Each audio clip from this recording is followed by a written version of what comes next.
When you talk about the Donaldson Cross Country Championship and you mention searing heat, the rural backgrounds, and of course cattle country, it can only be the Vryburg 450. It's in the heart of the Northwest and it is the sixth leg of the Donaldson Cross Country Championship. It may be fairly new to the calendar, but the Vryburg 450 has proven to be an extremely popular addition to the Donaldson Cross Country Championship.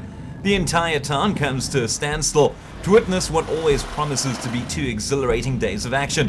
Vryburg has a rich pedigree of racing and there are few more famous than local hero Chris Visser, the Atlas Copco Ford driver making a welcome return following his unfortunate crash at the Dakar Rally in January. This year was terrible to stand next to the road and to see the cars, and I say it's quite nice to see the cars from the side as well, to see how they behave in that, and I think we learned a lot standing on the side, but I must say it's not lekker to stand. I want to be in the car. Now to a rookie, well-known actress Shlubi Mboya taking part in the Regent Racing Celeb Challenge. This is an opportunity of a lifetime. No ordinary person can say that they've done this, so I'm really part of that privileged few. I'm a female black woman, so I'm really part of that special few. So I really want to take this with a lot to give back and a lot of experience to feed to people that you too can have an experience and just make it your own and make it the best that you can be. On to another lady, navigator Sune Creel standing in for injured husband Freddie to sit alongside father Quibus van Tonde. Well, unfortunately Freddie only hurt his leg like a week ago, so we didn't have that much time, but we've put a lot in this week, driving a lot with Jock and with my dad, so I think I'm prepared. With 3 races remaining, it's extremely tight at the top in the production vehicle standings. Anthony Taylor and Dennis Murphy from Castrol Toyota lead on 100 points, but are just 3 clear of the Horns from Mullilan. Over in the special vehicle category, while the battle for second place is heating up, there's one clear frontrunner, Quinton and Kali Silvald from Elegant Fuel. Championship-wise, we're in a good position. I think this race is going to play a big role in the end of the year's standings, so looking forward to a good race. The father and son team on 88 points, a healthy 29 points clear of Gerard and Hardest Duplessis, while Arthur Barnes and Anthony Asher are third.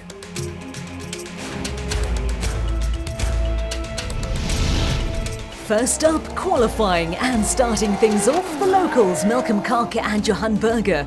Malcolm and his dad Andre instrumental in putting this event together. Taylor and Murphy once again living up to their reputation of trouble-free run, making them fastest in production in a time of 1 hour, 5 minutes and 17 seconds. They've had a very tough year, but Sarel van Biljon and Philip Hasselman from Atlas Copco were outstanding to finish second fastest. Another surprise at the top, young Jason Venter alongside Vincent van Alleman from 4x4 Mega World, setting the 3rd quickest time in class.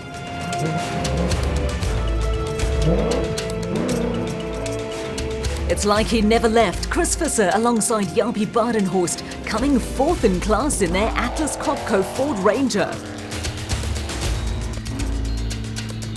The pair did well despite losing comms 2Ks in, and as you can see by Jaapie's use of the hand signals.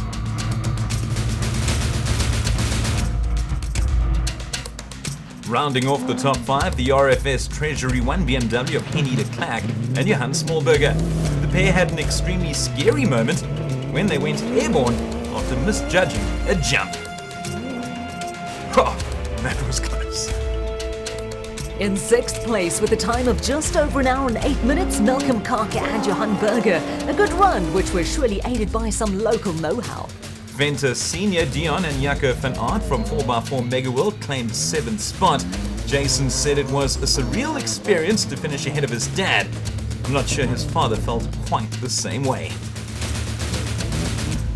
Fastest in Class G, Leander Pinard and Carl Swanepoel from Motorride Racing in their Can-Am Maverick. So leading the way in production, Taylor and Murphy, followed by Van Biljon and Hasselman, with Venter and Van Alleman third.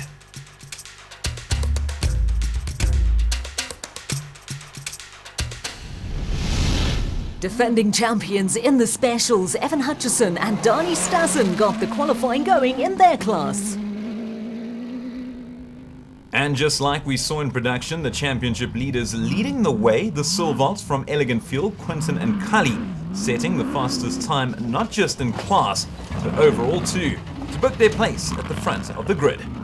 Well, not the season Hutchison and Stassen would have hoped for, but they will start second overall after a great ride. Lawrence Duplessis and Keely LaRue were third quickest in class, but they did have 10 production vehicles faster than them, meaning they'll start 13th overall. What a jump that was. Eat your heart out, Henny and Johan. Well, the fans certainly enjoyed that.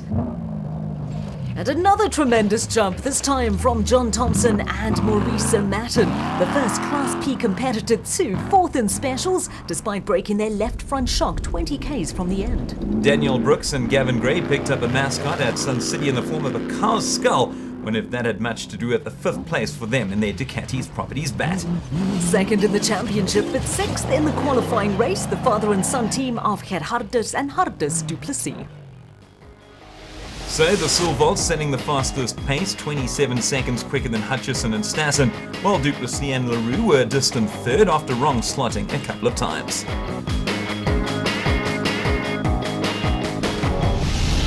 The beauty of Vryburg is that once the racing is done, the action never stops. There's always a hive of activity at the DSP as drivers, mechanics and fans alike inspect the cars ahead of the all-important second and final day.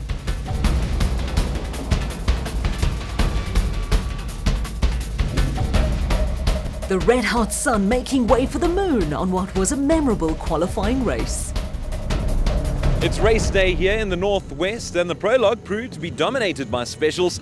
And in the front of the grid, we got Quinton and Cully Silvolt from Elegant Fuel, followed by Evan Hutchison and Donnie Stassen from Motorite, the first of the production vehicles, and third overall, Anthony Taylor and Dennis Murphy from Castrol Toyota. It's all systems go for the Vryburg 450. The Silvolts have had an excellent season, and it doesn't look to be slowing down. Quinton, are you getting used to the fact that you're not seeing anyone in front of you in the start of race day? Yeah, no, it's been good. We've been lucky. We had a good run yesterday. No major issues. We had some electronic issues, but Martin Roots and the guys from Motec worked until 10 o'clock last night, and I think we've sorted out all our issues. On the production side of things, it's the Castrol Toyota pair of Taylor and Murphy that lead the way. Dennis made the right call at one junction, and where the GPS disappeared for a moment, but it was the right choice that he said that we must do, and it paid off. And I think a lot of people got a bit lost there, but we just stayed on it, and the notes were right. The book was 100%, so I think that's really what gave me the win in the prologue. But yeah, it's a long day today. We'll see what happens. Certainly is a long day ahead, and the Silvolts, Quinton and Cully get matters underway. Can they make it win number 3 for the year? Watch this space. Not far behind them, the defending champions in the specials, Hutchison and Stassen, in complete contrast, looking for their first victory of the year. Taylor and Murphy third on the road. It's been all or nothing for them in 2014. They either win or DNF. The Silvolts looking good. It really has been a sensational year for them, considering Quinton only took over the driving at the beginning of the season. And again, we can't quite say the same for Hutchison and Stassen. Their best finish being second place on the RFS 450 in Harrismith. The Castrol Toyota pair of Anthony Taylor and Dennis Murphy are chasing win number 5, and they admitted that this route suits them perfectly. It's nice and fast with plenty of jumps along the way. The qualifying race, however, did prove to be tricky from a navigational side of things, so Murphy will have his work cut out for him.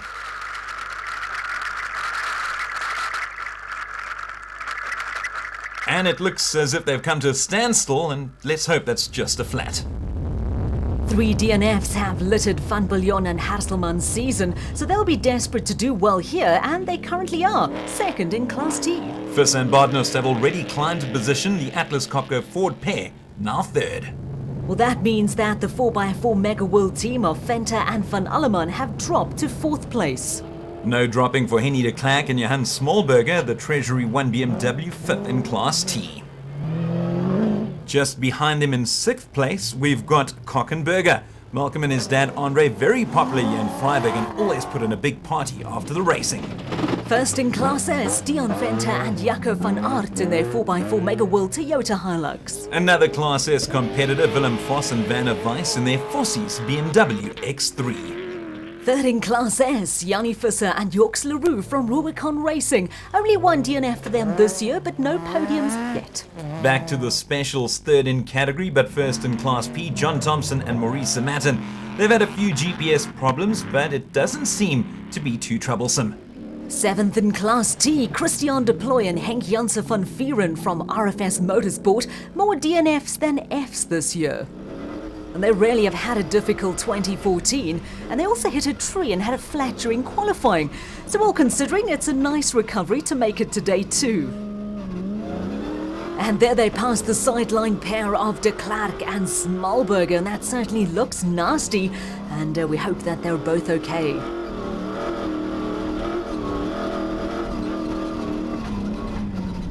Oh, and now they've come to a standstill with what does seem to be a puncture.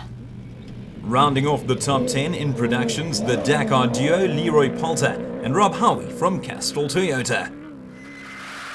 A wrong slot set them back in qualifying, but they aren't third in the championship for nothing. They've captured 4 podiums already this year. And as I say that, they've come to a halt as well, this route proving to be unforgiving. What an entrance, so to speak, from Lawrence Duplessis and Hilly Leroux. Winners at the Force Fuel 450 and 4th in specials. Tremendous driving from Cahardis and Hardis Duplessis. They've climbed a place and are now 4th in class. They overtook Daniel Brooks and Gavin Gray in the Ducatis Properties Bet, who have now dropped to 6th amongst the specials. Also making their way up the field, Etienne Nienaber and Deval Ferreira, 4th in Class S and looking for their first finish of the season. Back to the T's, making them 12th in production, Graham and Trevor Leith in their Ford Ranger. The Horns struggled in qualifying, experiencing a bent rim and troubles with their jack, so they have had a tough time with things today. Well, no such problems for Pit Kotzer and Davy Lange, rounding off the top 5 in Class S, and not bad going for event rookies. The 7th special to make its way through, the White Star Racing Bat Spec 2 of Keith Dutoy and Robbie Kutsia. Some of these jumps are providing serious entertainment value for the spectators, as proven by the father and daughter team of Quibus van Tonder and Sune Creel. 6th in Class S, Peter Ruthven and Hansi Reeder from Rubicon Racing in their Toyota Hilux. Well, the famous number T11, our Regent Racing celeb team of Terence Marsh and Shlubi Mboya, the petite actress must be loving life in the hot seat. Hard left. 3/4 stop. 3/4 stop. Stop. 3/4 critical caution stop. Sorry, what did you Over the road. Through the gates. No trail. Sweep to the left. Commanding instructions there from Shlubi, so after 80 Ks, the Silvalds lead the specials, followed by Hutchison and Stassen. In production, Taylor and Murphy are first, followed by Visser and Badenhorst, as Van Biljon and Hasselman are now out. Their right steering arm broke off and heartbreak for them. Back to the front, and the Silvalds showing no sympathy for their competitors. They are flying and remain number 1. Well, it's a different story in productions, as Visser and Badenhorst are the new leaders, having gone past Taylor and Murphy. What a fairy tale return this is proving to be for the local driver. Still holding on to second place in the specials, Hutchison and Stassen. Could this be the race they've been waiting for all year? So, Taylor and Murphy experienced a flat and as a result lost the lead in Class T. They recovered though and are currently second. And the pair aren't too used to seeing cars in front of them, and they're certainly not used to that car being driven by Visser. The old rivals have been reunited, and what a race this is proving to be. Venter and Van Alleman are now up to 3rd, following Van Biljon and Hasselman's disaster. Can the youngster capture his first ever podium finish? Currently he's on course to do so. But not if Malcolm Kark and Johan Berger can help it. They're 4th in class and are gunning to get to the top 3, having missed out last year. Another Venter, but a different class. Dion and Jaco van Aert are 1st in Class S in their 4x4 Mega World Toyota Hilux. Christian de Plooy and Henk Janssen van Vieren have made up some ground. They're the 5th class T to come through in this heat, which is well over the 30-degree mark. Must be torturous inside. And here they are catching up too. And overtaking Willem Vos and Werner Weiss in their BMW X3.